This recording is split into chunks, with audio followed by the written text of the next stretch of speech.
All right, so it's 2007, sitting at my desk, and I'm writing a piece on obscure 15th century poet martyrs when my phone rings.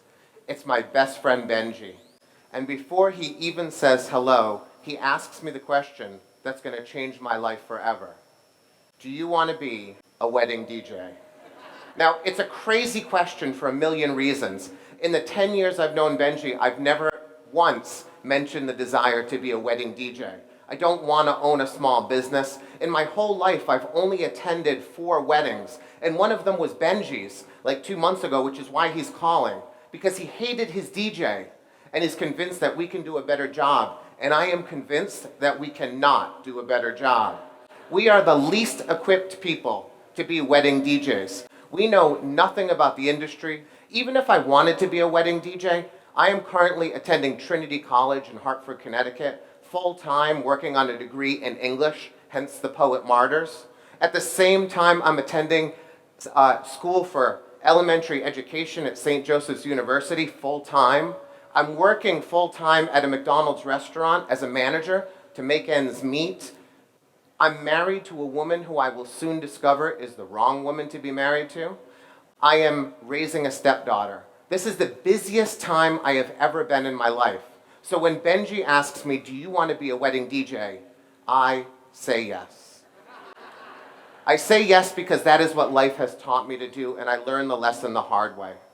When I was 22 years old, I was managing a McDonald's in Brockton, Massachusetts. It was after the store had closed. I was counting receipts at the safe when 3 armed men came into the store.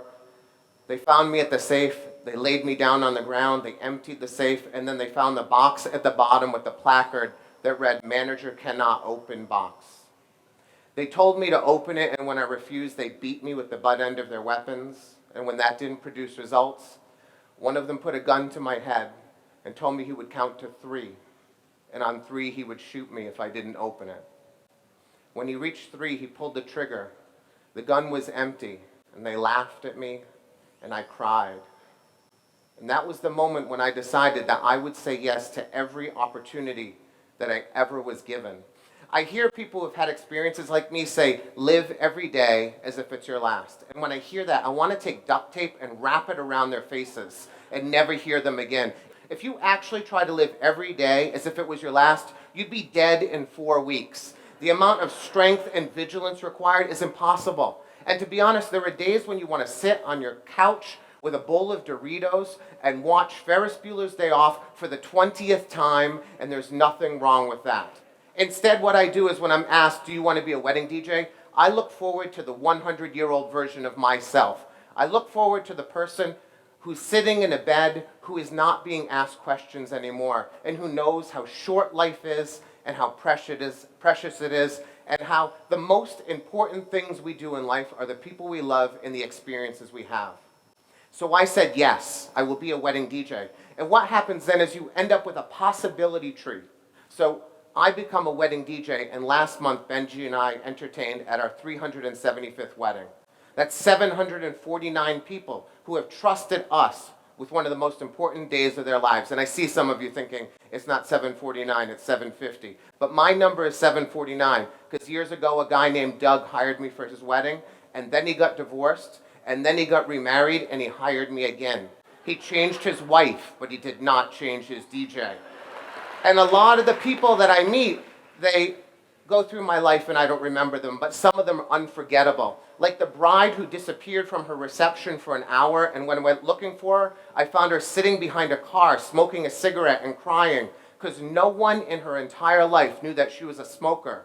And she had decided she was going to quit on her wedding day, and now she knew she couldn't, and she didn't know how she was going to tell her husband. And so I sat with her, and we made a plan about how and when and where she was going to tell her husband that she was a smoker and that she needed help quitting. And then we went back to the wedding, and she danced, and I'll never forget that. There was Scott, who asked me if I could also minister his wedding. I am a person who does not believe in God. I want to, and am unable to find the faith. And I explained this to Scott, and he said, I don't care. I still want you to be my minister. Get ordained online. And so I did. I said yes. And we planned a ceremony that included references to the Dallas Cowboys, which made his father-in-law crazy. But it was a beautiful, beautiful ceremony. And then I became the DJ who could minister your wedding. And I did weddings for straight couples and gay couples. And I did a wedding for a woman who had to cut her wrist and lead on the ground before we could actually perform the ceremony. And it sounds bizarre, but it was beautiful. And then these people started having babies, and they started calling me because they wanted me to baptize their children. And I started doing baptisms and baby naming ceremonies, a person who doesn't actually believe in God. All because I said yes. And then there was Shep, who in 2002 got married to Kelly, and the wedding didn't last, the marriage didn't last, but our friendship did. And if the only thing I ever got out of being a DJ was Shep, that would be enough. But Shep introduced me to Tony, his cousin, who had season tickets to the Patriots, and he needed to sell them. And so Shep and I bought season tickets. And every Sunday we sit in section 331 at Foxborough Stadium in the wind and the cold and the rain and the occasional sun. And we cheer and we hug strange men on touchdowns and we weep at comebacks and we swear at referees. And it's not an exaggeration to say that some of my best moments in the last 6 years have been in section 331. But Shep did something even bigger for me. One day he called me and asked me if I wanted to start playing Dungeons and Dragons with him. And I did not have a girlfriend at the time, so I said no because I wanted one. But he said, well, why don't you write the adventures for us? And I had always wanted to be a writer. That's why I went to school, but to be honest, I had quit. I had decided I couldn't become a writer and I had given up. So Shep said, write our Dungeons and Dragons adventures. And for that year, I wrote them for my friends, and I had an audience, and I started to think of myself as a writer again.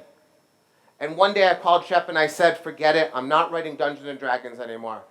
I'm going to try to write a novel.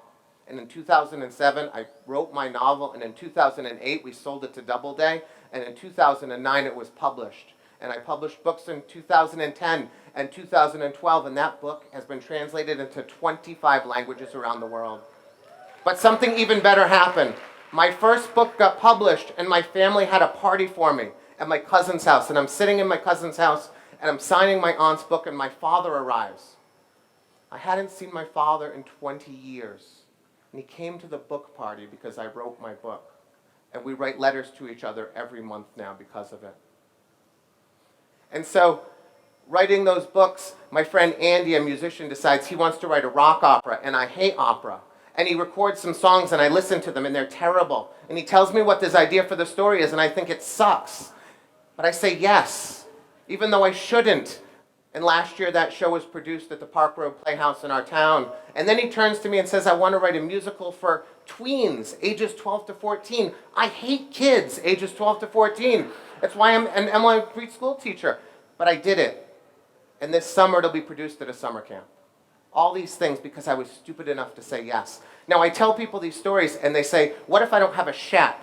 And what if I don't have a Benji asking me these questions? And I say, you have to ask yourself these questions. So in 2009, I start listening to a podcast for an organization called The Moth, which produces stories.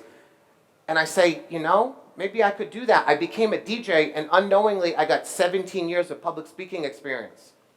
And so in 2009, I finally asked myself the question, can you tell stories to 300 hipsters in a New York City theater?